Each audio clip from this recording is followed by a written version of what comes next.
Straight ahead on Valley News Live at 10, a new option only for vaccinated moviegoers in Fargo. Plus, a simple precaution you could take with your child's car seat that could save their life. And an anonymous letter has one Fargo City Commissioner calling for the police chief to be fired. Valley News Live at 10 starts right now. This is Valley News Live at 10.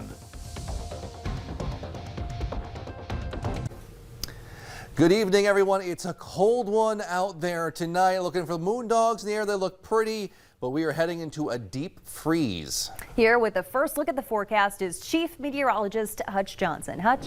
Thanks so much and good evening, everyone. Wow, what a day we've had across the valley. Sub-zero all day. The wind has been, well, pretty strong, and now the wind is starting to taper off just a bit, but the cold is taking hold. So we look in on the Devil's Lake area. Thursday, a first alert weather day because we'll have dangerously cold Arctic air temperatures and wind chills. Starting with those temperatures, first and foremost, one of the impacts we'll be noticing is actual air temperatures between 20 and 30 degrees below zero, and then sub-zero all day long. Wind chills in the morning will approach 50 degrees below zero for your bus riders and for you on your commute to work. Here's a couple other things that we're watching, and that's an increase in the winds, which kicked up a lot of snow and ice. We captured some sundogs there this morning on the tower cam time lapse from Luther Family Ford, and you shared so many awesome photos of these sundogs and moondogs. You can go to valleynewslive.com to see the latest on that. Let's check out temperatures now. Close to 20 below already near the international border. How about Fergus Falls? An unbalmy 17 below zero and 11 below for you in Jamestown. And a closer look showing we are 22 degrees below right now, actual air temperature in Rugby. So temperatures will keep falling, and the wind, well, doesn't take much wind to cause wind chills like these. Already 41 below in Rugby, 40 below in Cooperstown, 37 below. Your wind chill now in Fergus Falls. So make sure you do have that survival kit in the back of your car. You do not want to be stranded with your car unable to run in temperatures like this, as exposed skin can freeze in mere minutes. In less than 10 minutes. All right, temperatures are going to be on their way down into the mid-20s below for Fargo. Same thing for Grand Forks, and we'll see some of you with morning temperatures near 30 below zero and those wind chills approaching 50 below. Hour by hour details on that and some snow in our forecast as well here in a minute. All right, thanks, Hutch. Now to an update on a Valley News Live investigation involving issues with the Fargo Police Department. An anonymous email sent to Fargo City Commissioner Tony Gehrig last night has some calling for Fargo Police Chief Dave Zabulski to be ousted immediately. Here to break down that email and the response to it is Valley News Live's Kaylee Chella. Kaylee? Thanks, guys. The email is from copinfargo@yahoo.com, and the anonymous sender claims to be a current Fargo police officer. It comes after an investigation we aired Sunday reporting that 35 officers have resigned from the Fargo Police Department since Zabulski took office less than 2 years ago. Exit interviews obtained by Valley News Live detail several allegations of a toxic workplace. Now, the email is really long, 3 single-spaced pages to be exact, but it says in part, quote, I have worked in law enforcement for nearly 20 years under many different leaders. Not one I have served under has had such issues as this chief. I have never seen such a number of people leave in mass numbers as I have with this chief. They also wrote, quote, I am not alone in the above feelings. I have personally seen officers resign due to the anxiety this chief has caused. I've seen officers have increased alcohol use to this chief, and I have no doubt we have officers who have had suicidal ideations because of the way this chief has changed this department. Now, the email also says that officers are being sent to dangerous calls alone simply because no one else is available. They write, quote, someone will be hurt or killed if this continues. Yesterday, Fargo Police said departments across the country are having staffing issues. But today, in response to the email, City Commissioner Dave Pepcorn told KFGO that Zabulski's got to go immediately, saying, quote, he can either resign or we can fire him. We did reach out to confirm Pepcorn's comments, and we haven't heard back yet. Stacey, Justin. Thanks so much, Kaylee. The next Fargo City Commission meeting is set for Monday. And while Pepcorn is calling for Zabulski's removal, another city commissioner is calling for an improvement plan to prompt some positive changes. Commissioner Gehrig says the improvement plan is the best of 3 options, saying the others are to do nothing or fire Zabulski, both which he believes would only create more problems. I don't think we should assume we're going to fire him. I think we should operate on the assumption that this can be fixed. Gehrig says if improvements aren't made within a certain time frame, then the conversation of terminating Zabalski as chief can start. A West Fargo man is behind bars after a young boy came forward stating he'd been sexually assaulted almost nightly for years. 34-year-old Kyle Sanchez is charged with a felony count of continuous sexual abuse of a child. Details on this story are available on our website, valleynewslive.com. If convicted, Sanchez faces up to life in prison without parole.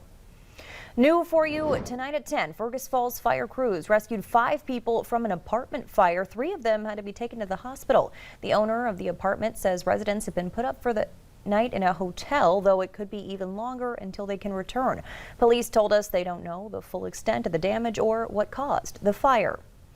Today's cold conditions were an extra challenge for fire crews called to this home in South Fargo. The call came in around 2 this afternoon on Southwood Drive.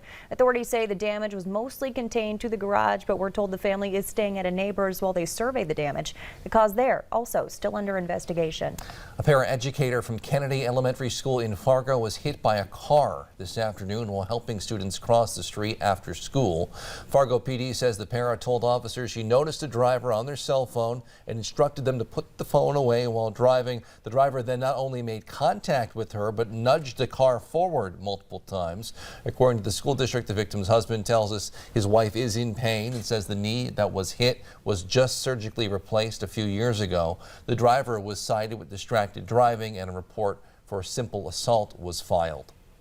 A sad update on a car crash out of Grand Forks County. The rugby man who was seriously injured in a crash last week has died. Highway Patrol says John Gustafson was driving on an icy patch of Highway 2 near Niagara when his car slid off the road into a ditch and overturned. He was 74 years old. All right, question for everyone listening tonight. If you get into an accident or a crash with your child in the car, do you have a plan to keep them calm and safe? As Valley News Live's Aaron Walling found out, local safety experts say adding just a little bit of information on your child's car seat can help a lot. Every time it's a kid involved, you instantly relate to it and you think about your own children. Putting info on the side of the children's car seat is important, according to safety experts here in the Fargo-Moorhead area. And the info you provide could help EMTs and emergency personnel help your child in the case of a crisis. So any way that you're able to help them out not only makes you feel better and calms you down to help that child out, but the faster you can help them, the better you feel about them and the situation that you're in. This info can vary in many ways, but as Jody Jordette from Safe and Kids in Sanford says, a sticker on the side of a car seat is extremely helpful in the times of an accident. Just having something on their car seat is great because if the parent is injured, the paramedics are going to want to know what to call the child and who to contact for an emergency contact. Right here on the side of the car seat's the best place for that information. Names, phone numbers, emergency contacts. This will help emergency personnel and EMTs be able to help your child in the case of an emergency. Another tool that is used is a medical bracelet.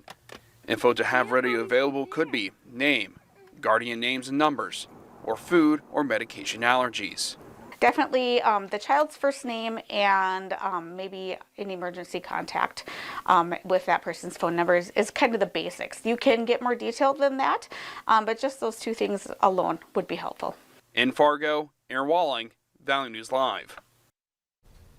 Jordan also says to avoid putting anything on child safety restraints, adding that it's not crash tested by the vehicle or car seat manufacturer. Anything like that is not recommended.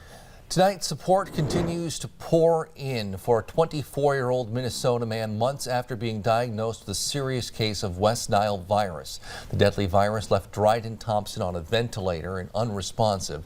Earlier this month, we told you he is now undergoing intense therapy at a specialty hospital in Denver.